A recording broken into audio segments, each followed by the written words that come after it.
எல்லாம் எப்படி இருக்கிறீங்க? மகிழ்ச்சி. என்னன்னா, நான் எதிர்பார்க்கல இப்படி வந்து ஒரு திடீர் சந்திப்பு, உங்களை எல்லாம் சந்திப்போம் அப்படின்னு சொல்லிட்டு. நான் வேற ஒரு நிகழ்வுக்காக வந்திருந்தேன். ஐயா சொன்னோன்னா சரி ஒரு 10 நிமிடம். செவிக்கு உணவில்லாத போது சிறிது வயிற்றுக்கு ஈயப்படணும்னு சொல்லுவாங்க. கீழே டீ டைம் போயிட்டு இருக்கு. அதனால அந்த நேரத்துல உங்களை வந்து பார்க்கணும்னு வந்திருக்கிறேன். இந்த நேரம் நமக்கு போதாது.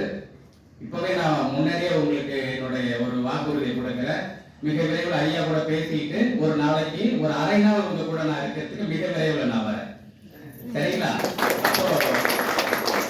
நம்ம நிறைய பேசுவோம். ஏன்னா என்னுடைய நம்ம அமைப்பினுடைய அறத்தமிழன் பேர் இயக்கத்தினுடைய நோக்கமே உங்களை போலவர்களை அடுத்த கட்டத்திற்கு அறம் சார்ந்து ஒரு அறிவார்ந்த சிந்தனையோடு வழிநடத்தி கொண்டு போகணுமே அப்படின்ற எண்ணம் மட்டும்தான்.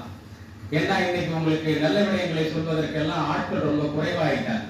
இந்த விதத்துல இப்படி ஒரு அற்புதமான ஒரு பயிற்சி கூடத்தை ரொம்ப மகிழ்ச்சியா இருக்குது. ஒரு சின்ன இடம், குறிப்பா பெண் பிள்ளைகள் நிறைய பேர் இருக்கிறீங்க. இதை பார்க்கும்போது பெரிய மகிழ்ச்சி. ஐயா அவர்களுக்கு ஒரு என்னுடைய சார்பாக ஒரு அற்புதமான வாய்ப்பை ஏற்படுத்தி கொடுத்திருக்காங்க அம்மா. என்னுடைய அன்பு சகோதரி, நான் ரொம்ப மதிக்கக்கூடிய என்ன பழக்கத்தை நான் மதிக்கக்கூடிய ஒரு அற்புதமான ஒரு அம்மாவுக்கு வாழ்த்துக்கள். நேரம் குறைவா இருக்கிறதுனால நான் ஒரு 5 நிமிடத்துல முடிச்சுக்கிறேன். இன்னொரு நாளைக்கு நான் வந்து உங்க கூட ஒரு அரை நாள் இருப்பதற்கு கூட, ஒரு நாள் கூட முடிந்தாலும் இருக்கிறதுக்கு நான் தயாரா இருக்கிறேன். நம்ம வந்து பேசலாம், நிறைய விடயங்களை பேசுவோம். ஏன்னா நீங்க உங்களை நம்பிதான் இந்த நாடு இருக்கு, உங்களை தான் நம்பி இந்த நாடு இருக்கு. நாங்கெல்லாம் வயதினுடைய நடுப்பகுதிக்கு வந்துட்டோம். ஆக இன்னும் எங்களுடைய கடமையை காட்டில் நீங்கள் தான் நாளைக்கு ஒரு பொறுப்பான அதிகாரிகளாக, ஒரு ஆளுமைகளாக, ஒரு ஆட்சியராக, ஒரு அதிகாரிகளாக நீங்க தான் உருவாக போறீங்க.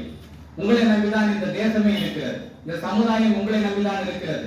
நீங்கள் எப்படிப்பட்டவர்களாக எந்த சிந்தனையோட போயிட்டு ஒரு இடத்துல அமர்றீங்களோ அதை பொறுத்துதான் அந்த சமூக கட்டமைப்பை உருவாகும். ஒரு அறம் சாராத ஒரு, இந்த குரல் சரியா கேக்குதா? எதுவும் ஜாராக இல்ல.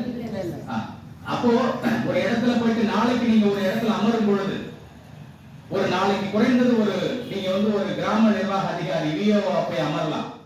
உங்களை வைத்துதான் அந்த ஊரே இருக்கும். நீங்கள் எப்படி செயல்படுகின்றீர்களோ அப்படிதான் உங்களுக்கு கீழே இருப்பவர்கள் செயல்படுவார்கள். நாளைக்கு ஒரு வட்டாட்சியர் ஆகலாம்.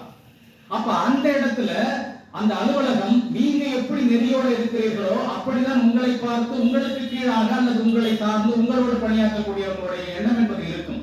தவறான ஒரு இடத்துல போய் அமர்ந்துட்டா அந்த இடமே தவறானதா மாறிடும். நல்ல சிந்தனை கொண்டவர்கள் ஒரு இடத்துல போய் அமர்ந்தா அந்த குழுவே, அந்த இடமே, அந்த பகுதியே நல்ல ஒரு சிந்தனையோட உருவாகும். ஆக நீங்கள் எல்லாம் எப்படி இருக்க வேண்டும்? பெண் பிள்ளைகள் இருப்பதனால உங்களுக்கு நான் சொல்றேன்.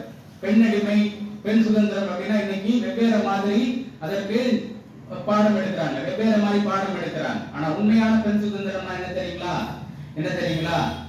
நான் ஆண் போல இருப்பேன், நான் ஆண் போல தெரியுவேன், நான் ஆண் போல எப்படி வேணாலும் இருப்பேன், நான் சுதந்திரம். அதுவல்ல பெண் சுதந்திரம்.